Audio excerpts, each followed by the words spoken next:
எப்போதும் பொய் சொல்லி போர் அடிச்சதுன்னா சில நேரம் அவருக்கே போர் அடிச்சு உண்மையை சொல்லிடுவார். அதனால தான் அண்ணன் சீமான் கூட ஒரு முறை சொல்லிட்டார், நரேந்திர மோடி தான் மீண்டும் பிரதமர், அவருக்கு யாரும் போட்டி இருக்கா, யாருமே இல்லைன்னு அண்ணன் சீமான் சொல்லியிருக்கிறார். சீமான் அப்பப்ப அவரையும் மீறி சில உண்மையை சொல்லிடுவார். நம்ம 2014ல 37 எம்பி அதிமுகவுக்கு என்ன பண்ணாங்க, 2019ல திமுகவுக்கு 38 எம்பி கொடுத்தோம். 38 எம்பி என்ன பண்ணாங்க, ஒரு பிரயோஜனமும் இல்ல. நீங்க நாடு முழுவதும் யோசிக்க வேண்டாம், தமிழகம் முழுவதும் யோசிக்க வேண்டாம், நம்ம மத்திய சென்னை நம்ம தொகுதியை யோசிங்க.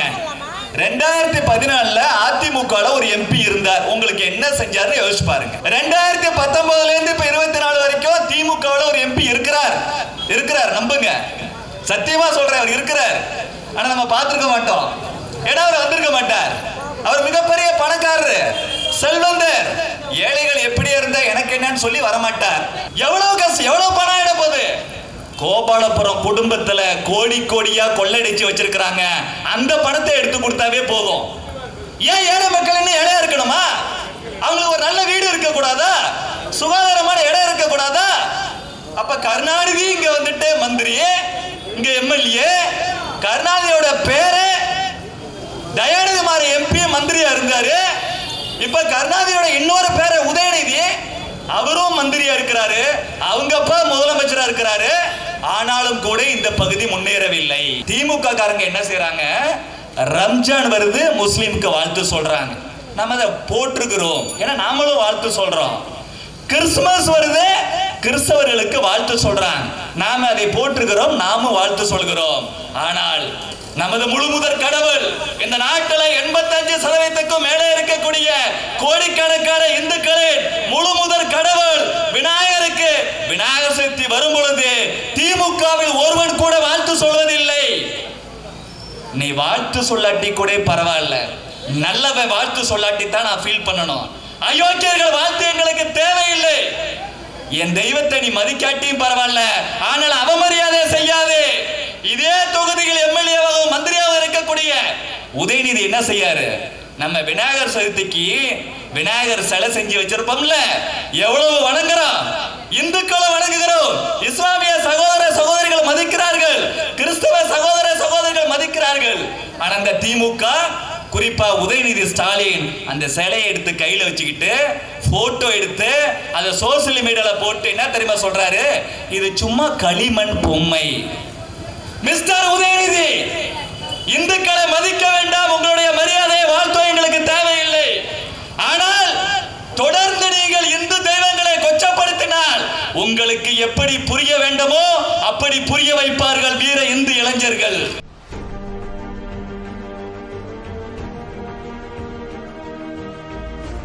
நரேந்திர மோடி அவர்கள் குறைந்தபட்சம் 404 சீட்டு ஜெயிச்சு மீண்டும் 3வது முறையாக பிரதமராக வரப்போகிறார்.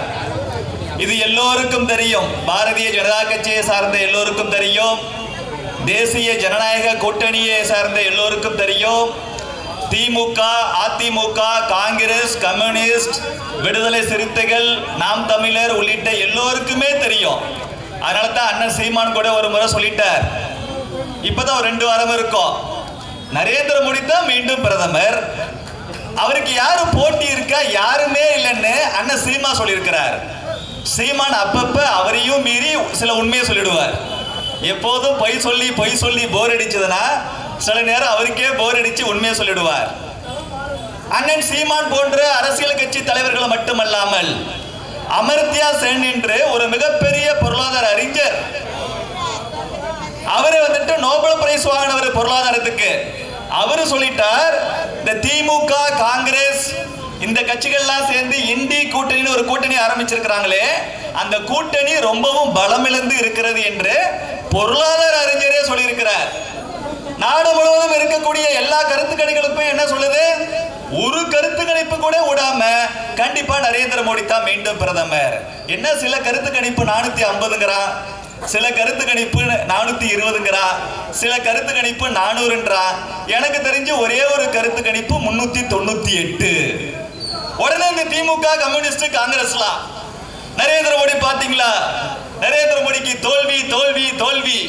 என்னடா தோல்வி, அவர் 400 சொன்னாரு, 398 தான் ஜெயிக்க போறாங்களா? 272 எடுத்தாவே ஒருத்தர் மீண்டும் பிரதமராக வர முடியும். நம்ம லட்சியம் 400க்கு மேல எடுக்கணும்னு ஆசைப்படுறோம். நான் அடிப்படையில் காலேஜ் வாத்தியர், அதனால அடிக்கடி அது சம்பந்தப்பட்ட உதாரணம் தான் வரும். ஒரு மாணவன் 100 மார்க் இருக்கு, நான் 95 மார்க் எடுக்கணும்னு ஆசைப்படுறான். ஆனா அவனுக்கு மார்க் எவ்வளவு வரப்போகுது? 94 தான் வரப்போகுது.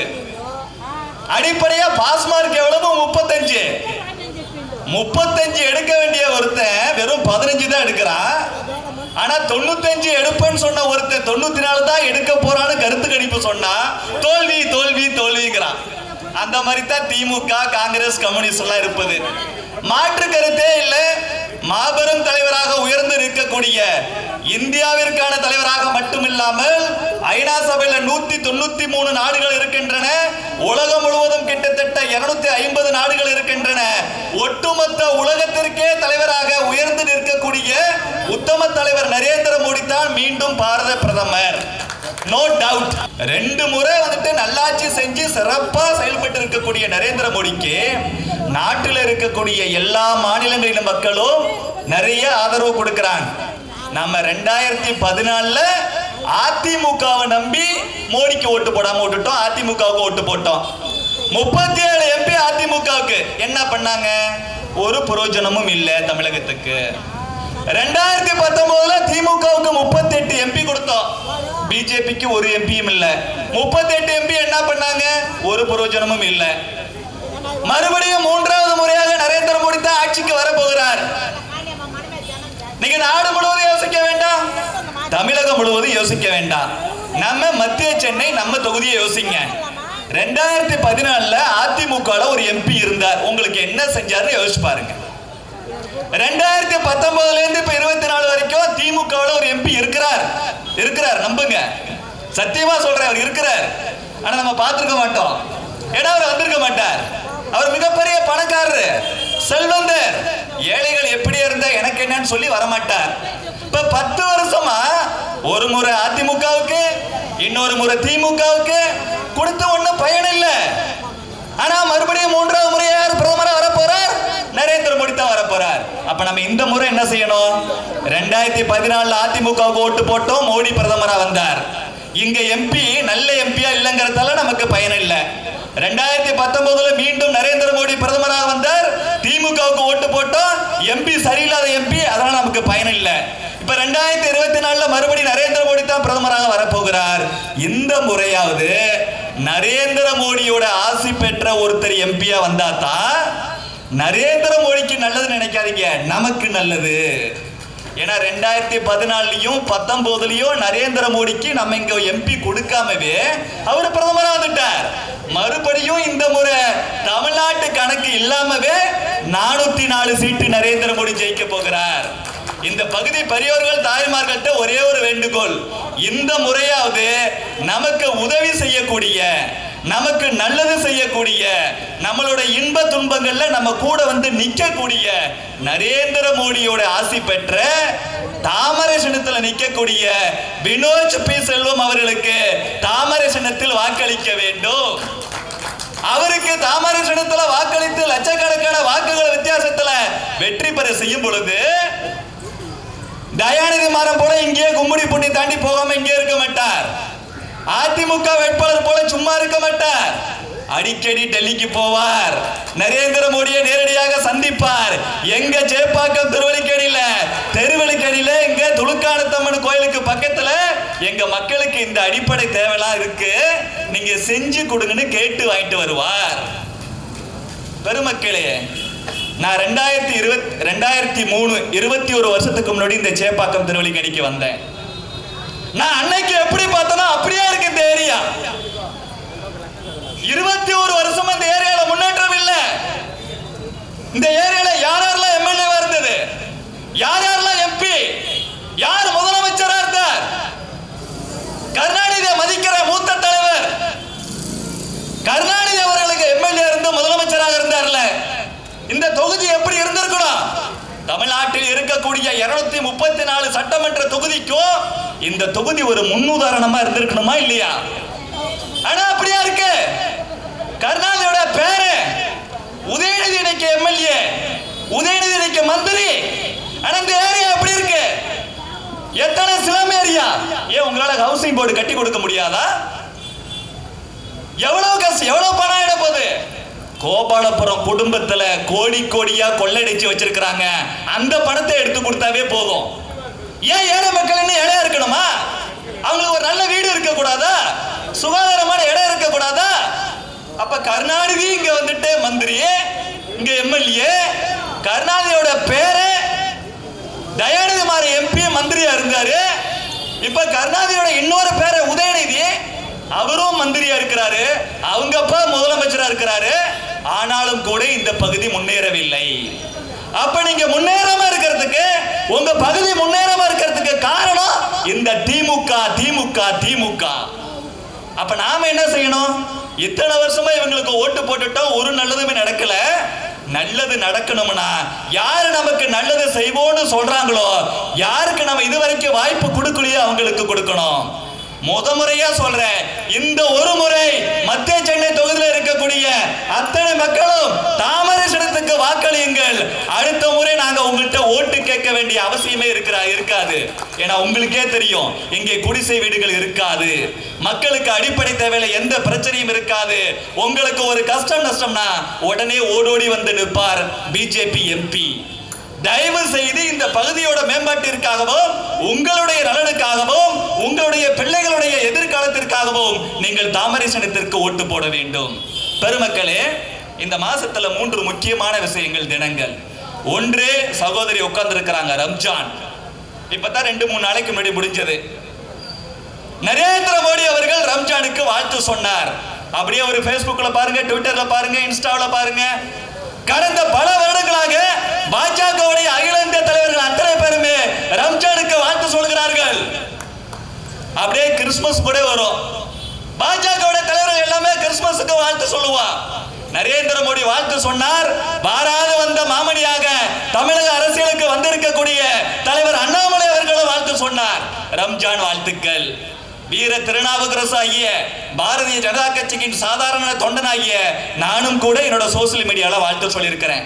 இப்ப பாஜக பொறுத்தளவு அகில இந்திய தலைவர்கள், மாநில தலைவர்கள், உள்ளூர் தலைவர்கள், என்னை போன்ற தொண்டர்கள் என எல்லோருமே நமது இஸ்லாமிய சகோதர சகோதரிகளுக்கு ரம்ஜான் வாழ்த்து சொல்கிறோம். நமது கிறிஸ்தவ சகோதர சகோதரிகளுக்கு கிறிஸ்துமஸ் வாழ்த்து சொல்கிறோம். நமது இந்து சகோதர சகோதரிகளுக்கு விநாயகர் சதுர்த்தி வாழ்த்து சொல்றோம், சிவராத்திரி வாழ்த்து சொல்றோம், ராமநவமி வாழ்த்து சொல்றோம், கிருஷ்ண ஜெயந்தி வாழ்த்து சொல்றோம், மாரியாத்தா கூழ்ல போய் கலந்துக்கிறோம், காளியம்மனை வழிபடுறோம், பேச்சியம்மனை வழிபடுறோம், ஐயப்பனை வணங்குறோம். ஆனா இந்த உதயநிதி, மு.க. ஸ்டாலின், இந்த தயாநிதி மாறன், திமுக காரங்க என்ன செய்யறாங்க? ரம்ஜான் வருது, முஸ்லிம்க்கு வாழ்த்து சொல்றாங்க. நம்ம அதை போட்டிருக்கிறோம், ஏன்னா நாமளும் வாழ்த்து சொல்றோம். கிறிஸ்துமஸ் வருது, கிறிஸ்தவர்களுக்கு வாழ்த்து சொல்றாங்க, நாம அதை போட்டிருக்கிறோம், நாமும் வாழ்த்து சொல்கிறோம். ஆனால் நமது முழுமுதற் கடவுள், இந்த நாட்டில் 85% மேலே இருக்கக்கூடிய கோடிக்கணக்கான இந்துக்களின் முழுமுதற் கடவுள் விநாயகருக்கு விநாயகர் சதுர்த்தி வரும் பொழுது திமுகவில் ஒருவன் கூட வாழ்த்து சொல்வதில்லை.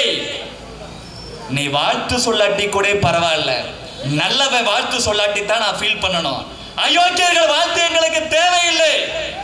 என் தெய்வத்தை நீ மதிக்காட்டியும் பரவாயில்ல, ஆனால் அவமரியாதை செய்யாது. இதே தொகுதியில் எம்எல்ஏவாகவும் மந்திரியாகவும் இருக்கக்கூடிய உதயநிதி என்ன செய்யாரு? நம்ம விநாயகர் சதுர்த்திக்கு விநாயகர் சிலை செஞ்சு வச்சிருப்போம்ல, எவ்வளவு வணங்குறோம், இந்துக்களை வணங்குகிறோம், இஸ்லாமிய சகோதர சகோதரிகள் மதிக்கிறார்கள், கிறிஸ்தவ சகோதர சகோதரிகள் மதிக்கிறார்கள். ஆனா அந்த திமுக, குறிப்பா உதயநிதி ஸ்டாலின் அந்த சிலையை எடுத்து கையில வச்சுக்கிட்டு போட்டோ எடுத்து அதை சோசியல் மீடியால போட்டு என்ன தெரியுமா சொல்றாரு? இது சும்மா களிமண் பொம்மை. மிஸ்டர் உதயநிதி, இந்துக்களை மதிக்க வேண்டாம், உங்களுடைய மரியாதையை வாழ்த்தோ எங்களுக்கு தேவையில்லை.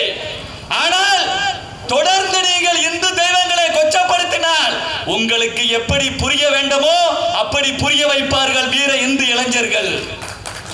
இந்துக்களை மட்டும் எதிர்க்க மாட்டான், எனது இஸ்லாமிய சகோதர சகோதரிகளும் திமுகவை எதிர்ப்பார்கள், எனது கிறிஸ்தவ சகோதர சகோதரிகளும் திமுகவை எதிர்ப்பார்கள். நாங்க எங்க கடவுளை கும்பிடுறது மாதிரி எங்க இந்து சகோதர சகோதரிகள் அவங்க கடவுளை கும்பிடுறாங்க. நீ யாயா எங்களுக்கு மட்டும் வாழ்த்து சொல்லிட்டு அவங்களுக்கு வாழ்த்து சொல்லாம இருக்க? நீ யாயா அவங்க மத கடவுளை கொச்சப்படுத்துற? ஒரு வார்த்தைக்கு கேள்வி கேட்கிறேன். கொஞ்சமாவது இந்துக்களுக்கு சூடு சொரண வரணும். தெய்வம் வேற அரசியல் வேற நினைச்சுக்காதீங்க. ஒரு அப்படியே ஜீசஸ் சிலையை கையில் எடுத்துக்கிட்டு இல்ல மேரி மாதா சிலையை கையில் எடுத்துக்கிட்டு உதயநிதி இது வெறும் களிமண் பொம்மை என்று சொல்லி இருந்தால் ஒரு கிறிஸ்தவர் ஓட்டு போட்டிருப்பாரா? நமது இஸ்லாமிய சகோதர சகோதரிகளோட மத உணர்வுகளை திமுக புண்படுத்தி இருந்தால் ஒரு இஸ்லாமிய சகோதர சகோதரி திமுகவுக்கு ஓட்டு போடுவாங்களா? ஏ இந்துக்களே, நீங்க மட்டும் சோற்றால் அடித்த பிண்டமா? கொஞ்சமாவது உணர்வு கொள்ளுங்கள். நமது ஓட்டு இனிக்குது, உணர்வு கசக்குதா? நீ எனக்கு வாழ்த்து சொல்ல வேண்டாம், ஆனா என் தெய்வத்தை நீ குறை சொல்லாத, களிமண் பொம்மன்னு சொல்லாத. நீ எழுத்து கேள்வி கேளு. என்னைக்கு நீ செஞ்ச தப்புக்கு மன்னிப்பு கேட்கிறியோ அப்பதான் திமுகவுக்கு ஓட்டு போடுறத பத்தி யோசிப்பேன் அப்படி சொல்லு. ஐயப்பனை பத்தி தப்பு தப்பா பேசுறாங்க, நம்ம ராமரை செருப்பால அடிச்சாங்க. இந்துக்கள் கல்யாணத்துல நம்ம ஐயரை கூப்பிட்டு வச்சு நமக்கு பிடிச்சது மாதிரி மந்திரம் சொல்றோம். அவரவருக்கு ஒரு நம்பிக்கை.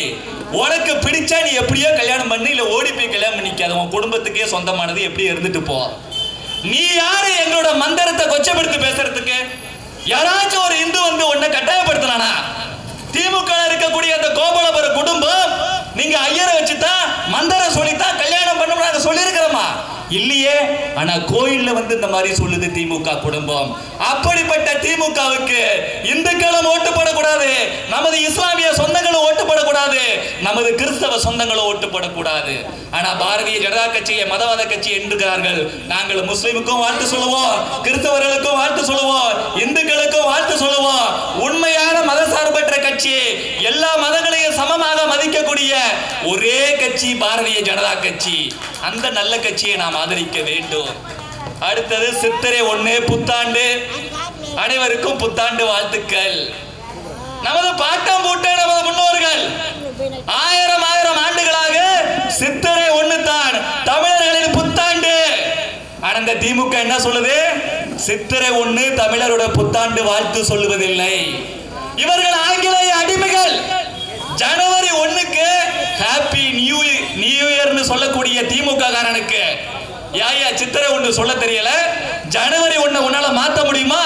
ஏற்கனவே ஏப்ரல் 1 தான் இங்கிலீஷ் நியூ இயராக இருந்தது. அதைத்தான் மாத்தி அவங்க ஜனவரி 1ன்னு வச்சிருக்கிறான். அதை நீ மாத்திடுவியா? ஆனா சித்திரை 1 தமிழ் புத்தாண்டை மாற்றுகிறார்கள். நமது பாரம்பரியத்தை, நமது பண்பாட்டை, நமது கலாச்சாரத்தை அழிக்கிற, மடைமாற்றம் செய்கிற திமுகவிற்கு யாரும் ஓட்டு போடக்கூடாது. அடுத்ததாக ஒப்பற்ற உலக தலைவர், அறிவின் அடையாளம், அறிவின் பேருருவம் அண்ணல் அம்பேத்கர் அவர்களின் பிறந்த நாள் நேற்று. அண்ணல் அம்பேத்கர் அவர்கள், அவரை மதிக்கிற யாருமே பிரிவினைவாத திமுகவிற்கு ஓட்டு போடக்கூடாது. அண்ணல் அம்பேத்கர் அவர்கள் இந்த நாடு ஒரே நாடு, இந்தியா பாகிஸ்தான் என இரண்டாக பிரியக்கூடாது என்று போராடிய தலைவர்.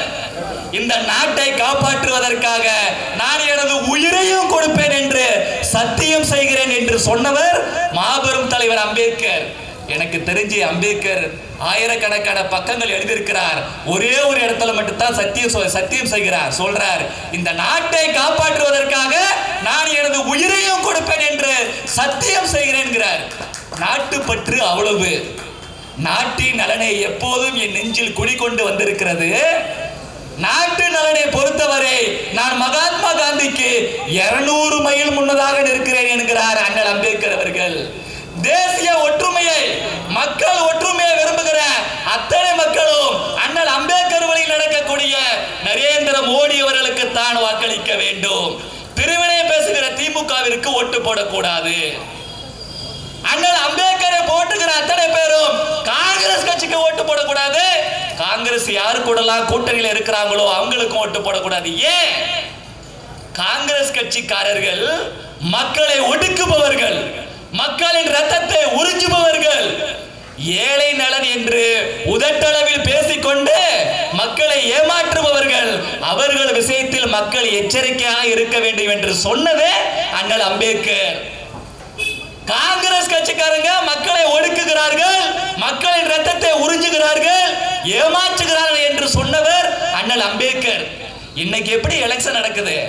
அதே போல இந்திய அரசியல் நிர்ணய சபை, அதுக்கு எலெக்ஷன் நடந்துச்சு. காங்கிரஸ் கட்சிக்கார அம்பேத்கரை தோற்கடிக்கணும் என்பதற்காக கங்கணம் கட்டிக்கிட்டு வேலை பார்த்தான். அம்பேத்கர் சொல்றார், இந்திய அரசியல் நிர்ணய சபையில் நான் வந்துவிடக் கூடாது என்று அவ்வளவு வேலை பார்த்தான். காங்கிரஸ்காரனை ஃபீல் பண்ணி சொல்றார்.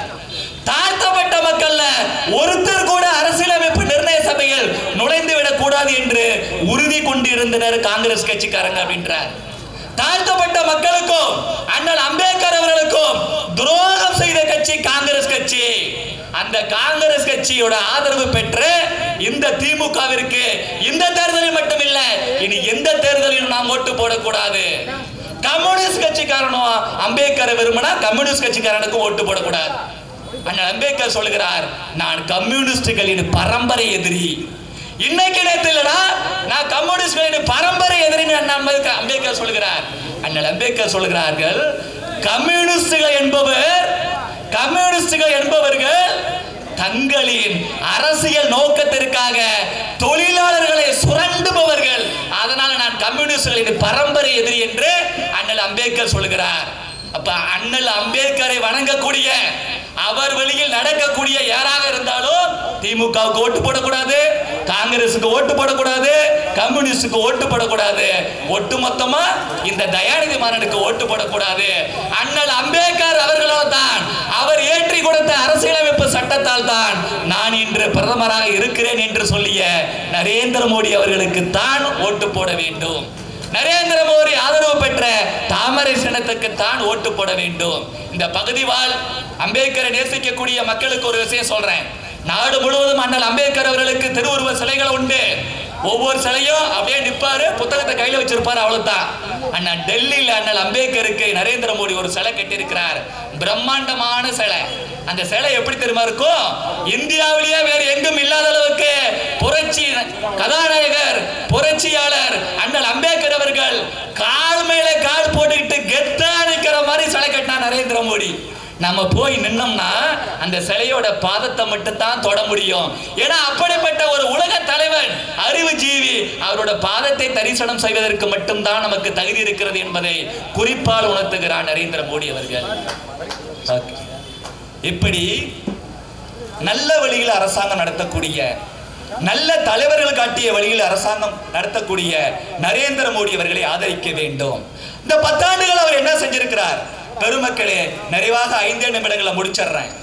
நரேந்திர மோடி அவர்கள் 12 ஆண்டுகள் குஜராத்தில் முதலமைச்சர், கடந்த 10 ஆண்டுகளாக இந்தியாவோட பிரதமர், கடந்த 22 ஆண்டுகளாக நாமெல்லாம் ஒரு கல்யாணம் காது குத்துன்னு வெளியூருக்கு போயிட்டு வந்தா உடம்பு டயர்டா இருக்குன்னு ஒரு அரை நாள் படுத்துக்கிறோம், ஒரு நாள் படுத்துக்கிறோம்.